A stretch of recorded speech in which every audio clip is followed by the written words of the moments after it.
الحمد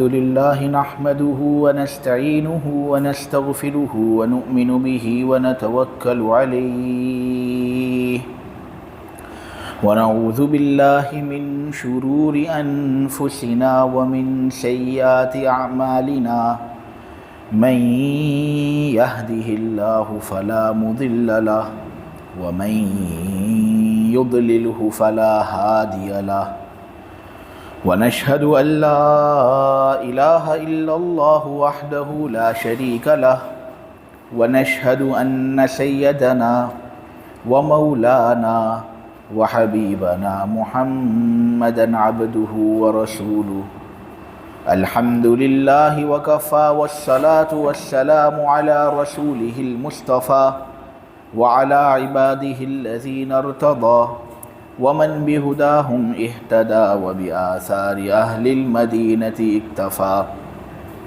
أعوذ بالله من الشيطان الرجيم بسم الله الرحمن الرحيم زعم الذين كفروا أن لن يبعثوا قل بلى وربي لتبعثن ثم لتنبؤن بما عملتم وذلك على الله يسير فآمنوا بالله ورسوله والنور الذي أنزلنا والله بما تعملون خبير يوم يجمعكم ليوم الجمع ذلك يوم التغابن ومن يؤمن بالله ويعمل صالحا يكفر عنه سيئاته ويدخله جنات تجري من تحتها الأنهار خالدين فيها أبدا ذلك الفوز العظيم والذين كفروا وكذبوا بآياتنا أولئك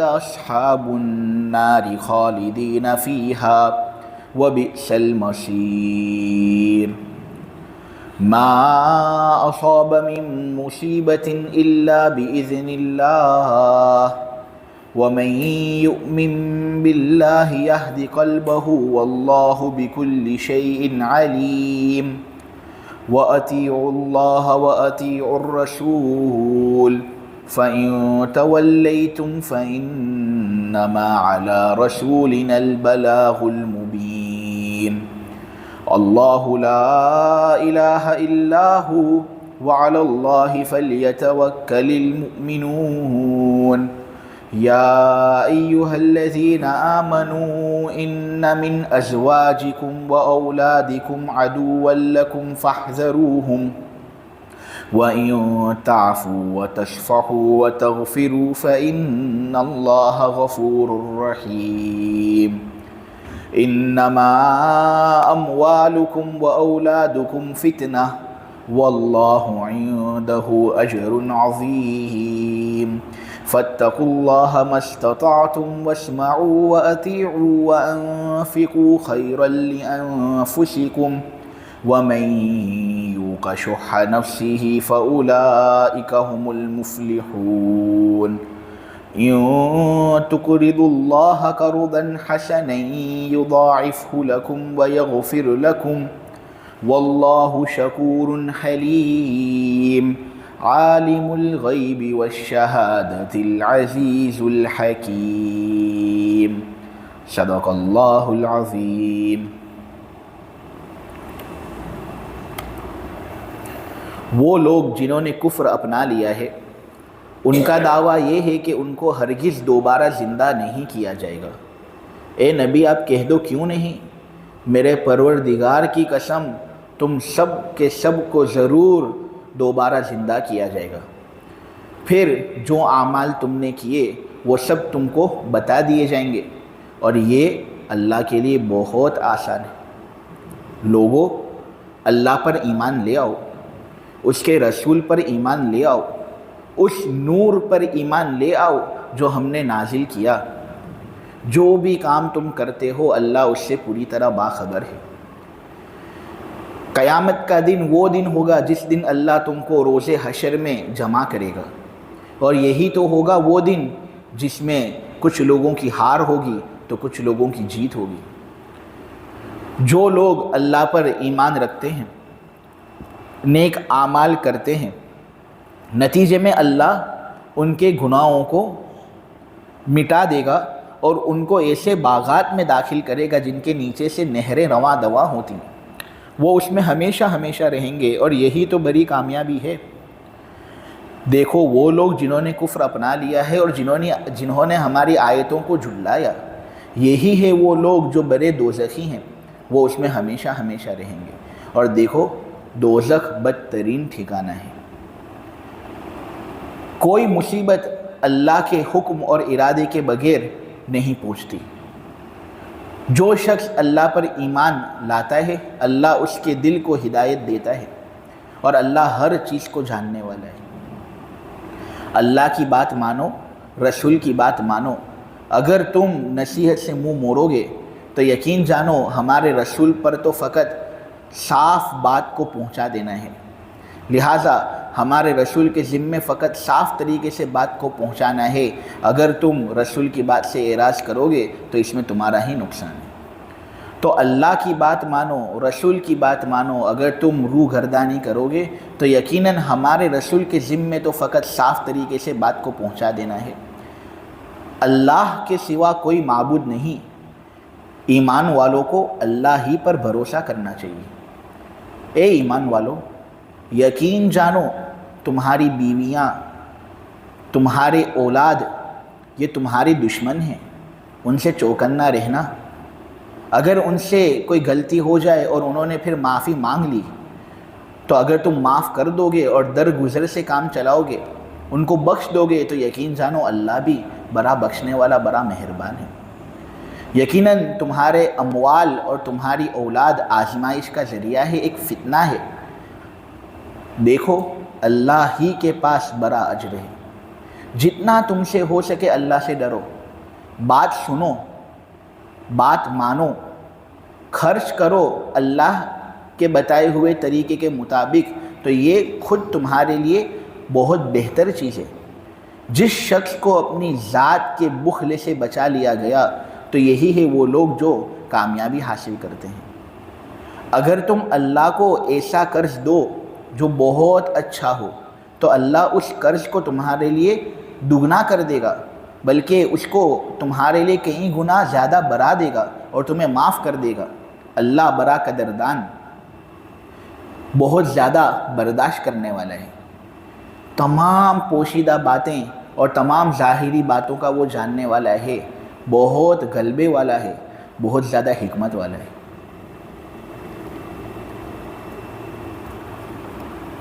قرآن کی اس صورت کا ترجمہ کرتے ہیں اور رونگٹے کھڑے ہو جاتے ہیں۔ اسی لیے تو اللہ تبارک و تعالیٰ نے سورہ تغابن کے پڑھنے والے کو کتنی سب فضیلتوں سے نوازے۔ جو آدمی سورہ تغابن پڑھتا ہے اچانک کی موت سے اس کی حفاظت ہوتی ہے۔ اگر اس کو جسم کے اندر کوئی بیماری ہو، سورہ تغابن وہ پڑھے تو اللہ تبارک و تعالیٰ انشاءاللہ اپنے ارادے سے اس کو شفا یاب کر دے گا۔ بزرگ لوگ تو یہ کہتے ہیں کہ سورہ تغابن کی اتنی فضیلتیں کہ مت بیان کرو لوگوں کے سامنے، کیونکہ جب لوگوں کے سامنے اس کی فضیلتیں آ جائیں گی نا تو لوگ پورا قرآن چھوڑ دیں گے، سورہ تغابن کی ہی تلاوت کریں گے۔ یہ سورہ تغابن کا مقام۔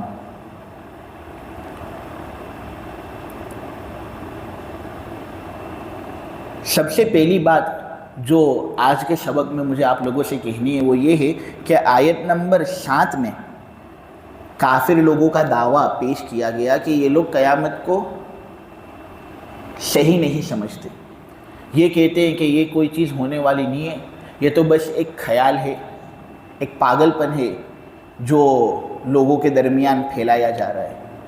وہ کہتے ہیں کہ ہمارے باپ دادے ہمارے سامنے ہیں، ان کا انتقال ہوا کتنے سال ہو گئے، کوئی بھی تو زندہ ہو کر ہمارے سامنے اس طرح وجود پذیر ہوا نہیں۔ تو یہ محمد کہتا ہے کہ لوگ مریں گے اور لوگوں کو زندہ ہونا ہے واپس، یہ کوئی بات اپنے کو سمجھ میں نہیں آتی۔